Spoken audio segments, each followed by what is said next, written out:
루카가 전한 거룩한 복음입니다.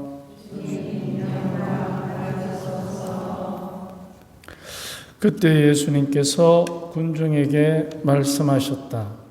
아무도 등불을 켜서 그릇으로 덮거나 침상 밑에 놓지 않는다.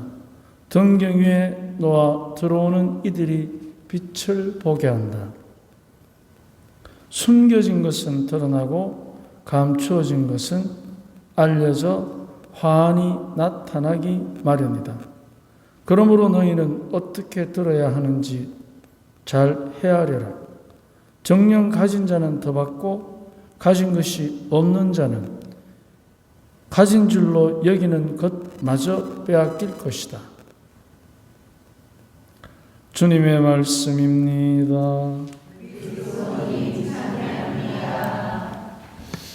예, 여러분 스마트폰 다 가지고 계시죠? 예, 꺼내보세요. 꺼내가지고 AI 하시는 분들은 AI로 하시면 좋습니다. 무엇이든지 간에. 그리고 그렇지 않으신 분 다른 뭐 네이버나 구글을 하셔도 되고, 루카복음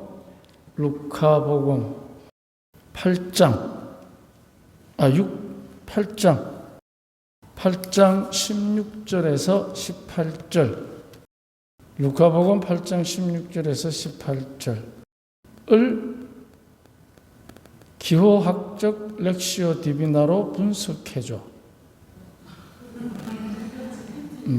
기호학적 렉시오 디비나로 분석해줘.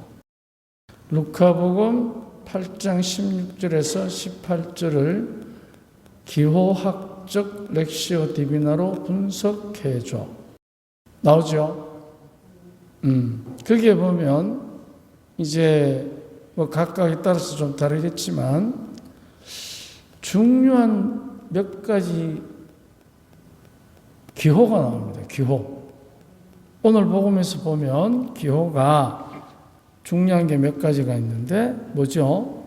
등불, 그릇, 침상, 등경, 빛, 숨겨진 것. 여러 가지 이야기가 나옵니다. 나오죠? 쭉 나옵니다. 그 중에 우리가 보면 자, 이제 두 가지 말씀을 우리가 오늘 복음에서 굉장히 중요하게 여겨야 합니다. 첫째, 어떻게 들어야 하는지 잘 헤아려라. 어떻게 들어야 하는지. 우리가 어떻게 듣느냐에 따라서 어떻게 알아듣느냐가 결정이 납니다. 아버지가 방에 들어가시는지, 아버지 가방에 들어가시는지, 어떻게 들어야 어떻게 알아듣느냐가 결정이 납니다. 다른 사람의 말을 화로 알아들으면 화로 해석을 하고, 정으로 알아들으면 정으로 해석하고, 아무리 비난이라도 교훈으로 알아들으면 스승님으로 알아듣습니다. 이 듣는 게 굉장히 중요합니다. 그러면 자, 어떻게 들어야 하는지 잘 헤아려라. 그 다음에 가진 것마저 빼앗길 것이다. 가진 것마저 빼앗긴다고? 그게 하느님의 자비에, 사랑이신 하느님의 말씀에 맞는가? 정확하게 맞아떨어집니다.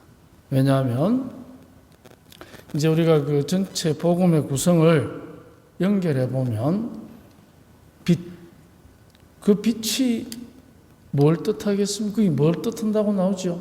빛이. 누구를 뜻한다고 나와요? 누구? 예수님을 뜻합니다. 진리의 빛.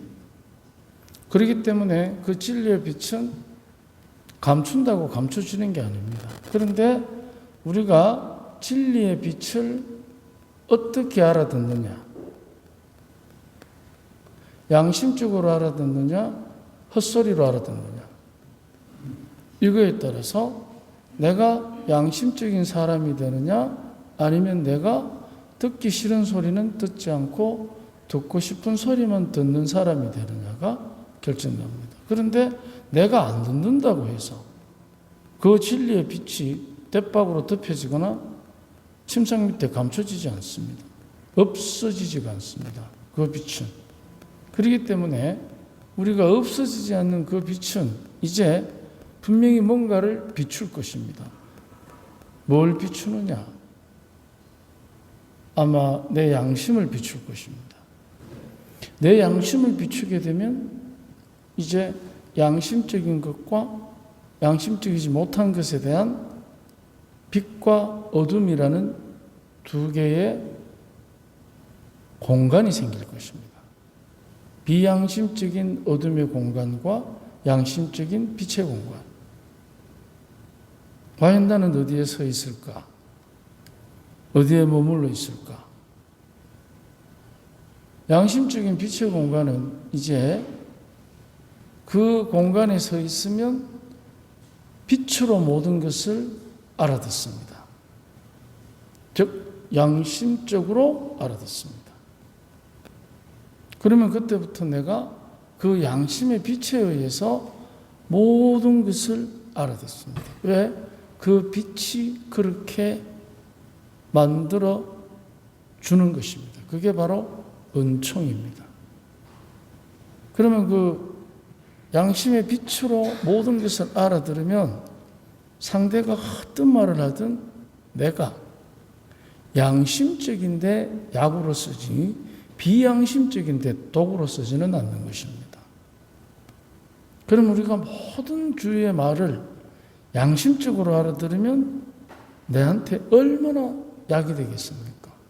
건강한 양심, 그 건강한 양심에 의한 정확한 선택, 정확한 선택에 의한 합리적인 판단, 효율적 처신 이런 것들이 계속해서 이어지는 것입니다. 그런데 비양심적인 독을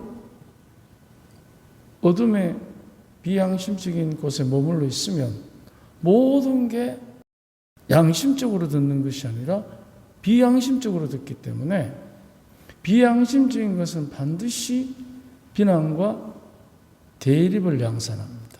그래서 우리가 비양심적인 처신을 하면 반드시 그게 따라오는 대가가 대립입니다.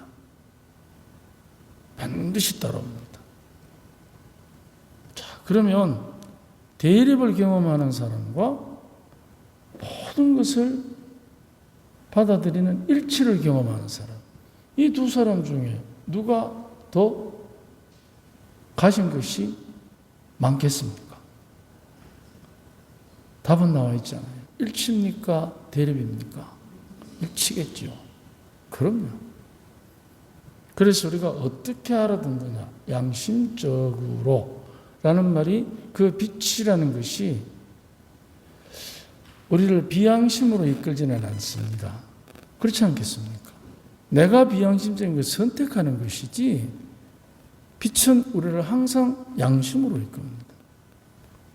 왜? 그것은 그 빛에 하느님의 아버지이신 성자 하느님의 아버지이신 성부 하느님께서 우리에게 나를 창조하실 때 주신 선물이기 때문에 그 엄청난 선물을 우리가 받고 살아가는데 그의 분의 아들이신 그 빛이 우리에게 아버지께서 주신 것을 얼마나 더 활성화시키고 열정적으로 그 살아가도록 양심의 빛을 주시겠습니까?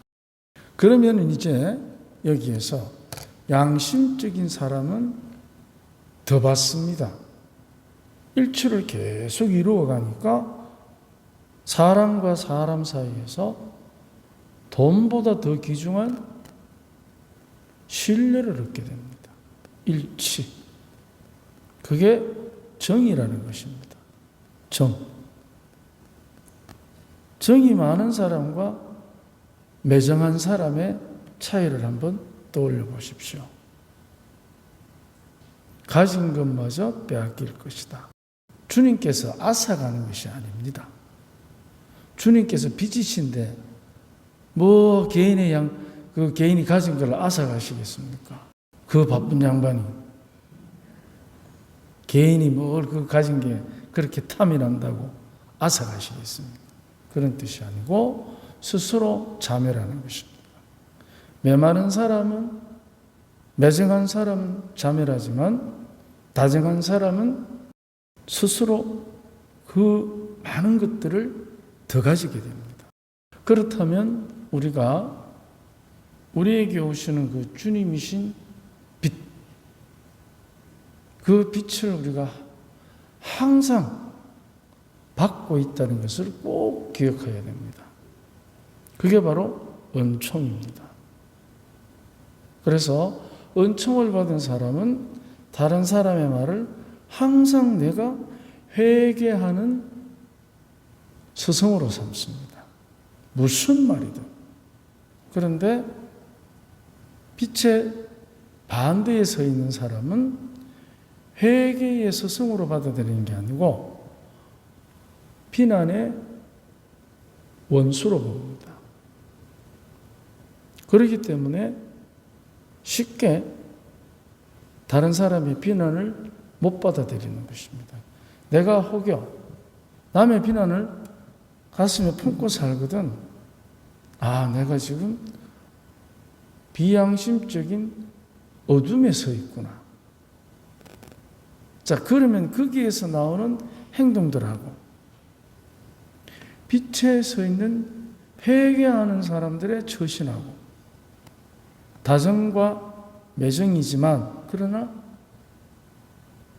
거기에서 나오는 그런 처신들이 얼마나 상대보다도 그 자신을 갉아먹습니다. 그래서 우리는 다정한 사람이 되어야 합니다. 그게 빛을 비추는 그야말로 빛의 자녀가 되는 첫 번째 선택일 것입니다. 오늘 하루 다정합시다. 그럼으로써 우리가 정말 내 스스로가 내 안에서부터 풍요로움을 누리는 나의 풍요로움, 즉 다정하다는 것은 나만이 그걸 할 수 있습니다. 다른 사람은 나를 대신해서 다정할 수가 없습니다. 그러니까 내가 처한 사정, 환경, 거기에서 나만이 할 수 있는 처신, 그것을 통해서 다정함이 뿜뿜 뿜어 나오는 것입니다. 우리는 잘 알고 있습니다. 다정한 사람의 곁에 서면 마음의 문을 엽니다. 하지만 매정한 사람의 옆에 서면 마음의 문을 닫습니다. 오늘 하루 마음의 문을 열면서 빛의 사람이 됩시다. 아멘.